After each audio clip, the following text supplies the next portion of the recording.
എന്റെ കൈ കൊണ്ടുണ്ടാക്കുന്ന ഒരു ജ്യൂസ് പോലും നീ കുടിക്കില്ലേ? കുടിക്കരുതെന്നാണ് എന്റെ ഭാര്യ എന്നോട് പറഞ്ഞിട്ടുള്ളത്. അതുതന്നെയാണ് ഞാൻ അയാളോടും പറഞ്ഞിട്ടുള്ളത്. അതുകൊണ്ടാണ് അയാൾ അടുക്കള കയറുന്നത്.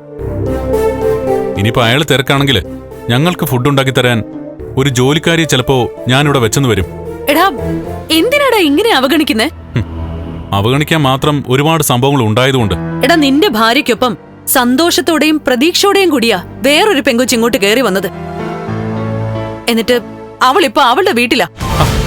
അത് ഞങ്ങളുടെ കുഴപ്പം കൊണ്ടാണോ? ഉണ്ണിയെ നിന്റെ ഭാര്യ ഒരുപാട് ഇടിച്ചു താഴ്ത്തി. അവന് മുകളിൽ മഞ്ജുവിനൊരു സ്ഥാനം കൊടുത്തു.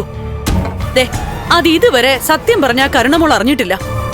അതുകൂടി അറിഞ്ഞു കഴിഞ്ഞാലേ രണ്ടാളും രണ്ട് വഴിക്കാവും എല്ലാ അർത്ഥത്തിലും. അവനിക്ക് ആവട്ടെ. അവക്ക് എന്തിന്റെ കുറവുണ്ടായിട്ടാ ഇവിടുന്ന് ഓടിപ്പോയത്? എന്റെ സ്വത്തുക്കൾക്ക് മുകളിൽ അവൾക്കും അവളുടെ ഭർത്താവിനും കയറിയിരിക്കണം. അതെങ്ങനെ സാധിക്കും? സ്വന്തം പേരിലുള്ള സ്വത്തുക്കൾ ആരെങ്കിലും മറ്റുള്ളവർക്ക് കൊടുക്കൂ? സ്വത്തൊന്നും കൊടുക്കണ്ട. ഉണ്ണിക്ക് കുറച്ച് മാന്യത കൊടുത്തൂടെ? നിനക്ക് നിന്റെ ഭാര്യയ്ക്കും കൊടുക്കേണ്ട മാന്യതൊക്കെ എല്ലാവർക്കും കൊടുക്കുന്നുണ്ട്.